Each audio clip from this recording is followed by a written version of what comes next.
عشقة دمدودية روحي كبكوتشع دبت له مقول asxaabay waxaad ku soo dhawaataan qaybtii koowaad ee sheekada halkudhigeedu ah dhimasho ayaan ka xigaa inaan dib u soo jeclaado.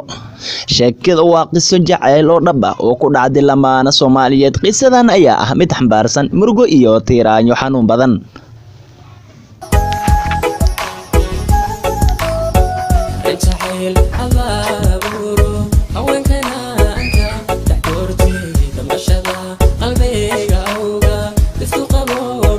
Anisa waa gabar ka soo jeeda qoys ladan hanti iyo nimco Ilaahay ku manaystay.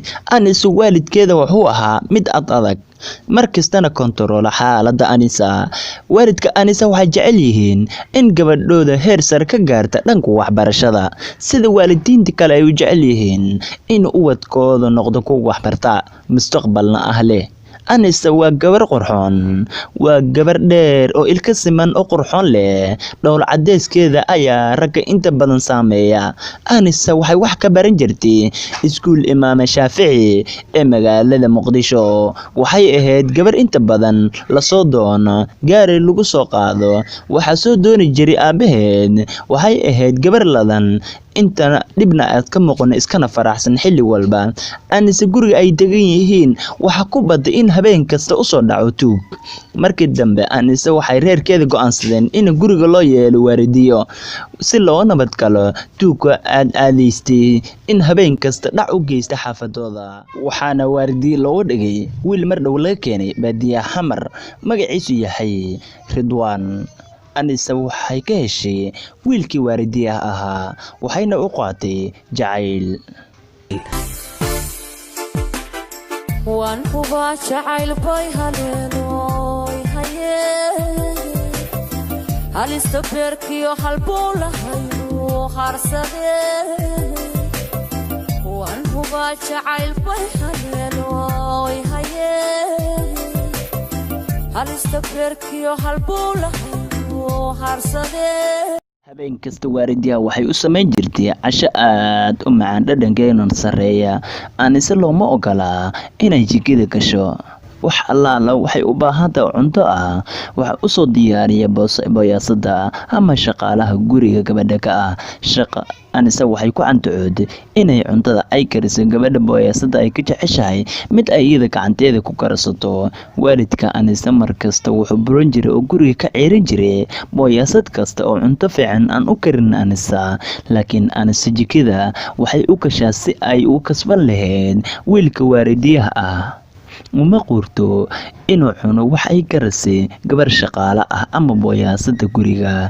waalidka Anisa wuxuu ogaaday in gabadhooda xiriir la leedahay waaridiyaha guriga. Ridwaan waxa ku qanacsanaa Anisa maadaama ay tahay gabar wanaagsan noloshiisa isbedel ay ku keentay. hatta Anisa waxay siin jirtay bil u gaar ah oo ka duwan kan ay bixiyaan waalidkeeda. Ridwaan oo muuqda markaas mid waaridiye ah milkan fiiriyo libiskiisa iyo muuqaal ahaantiisa. waalidka Anisa waxay ku baraarugeen in gabadhooda xiriir aan caadi ahayn la leedahay waaridiyaha.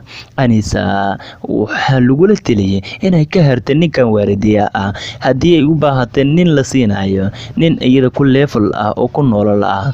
Anisa hadalka waalidka dhag jalaq uma siin mana tixgelin waayo waalidku wuxuu caqabad ku noqday jaceelkeeda. waxayna yisma iyo quuso ka dhigteen ninka iyada jeceshahay. xiriirkooda wuxuu sii ahaadaa mid qarsooni ah. laakiin Anisa waxa ku batay fikirkii uu qabtay wiilkii Ridwaan ahaa. wuu yar cadowday jirkeeda ayaa isra dhimay. waalidka Anisa waxa go'aansaday in waaridiyaha guriga la buriyo si gabadhooda ugu nabad gasho. wiilka waaridiyaha ah Ridwaan waxa laga ciiriyay guriga oo waaridiyaha ka ahaa.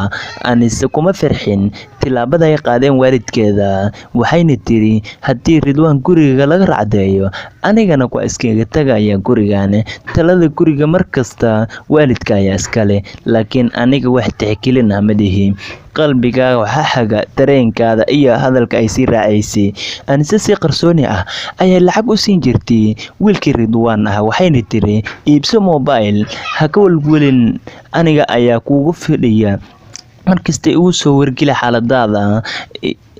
wiilka markii uu soo iibsada isla markii markiiba mobilka ayaa laga dhacay, sida oo kale lacaga oo haystay oo aruursanay muddo dheer ayaa laga dhacay. Nolosha Ridwaan waxay noqotay niyad jab ah.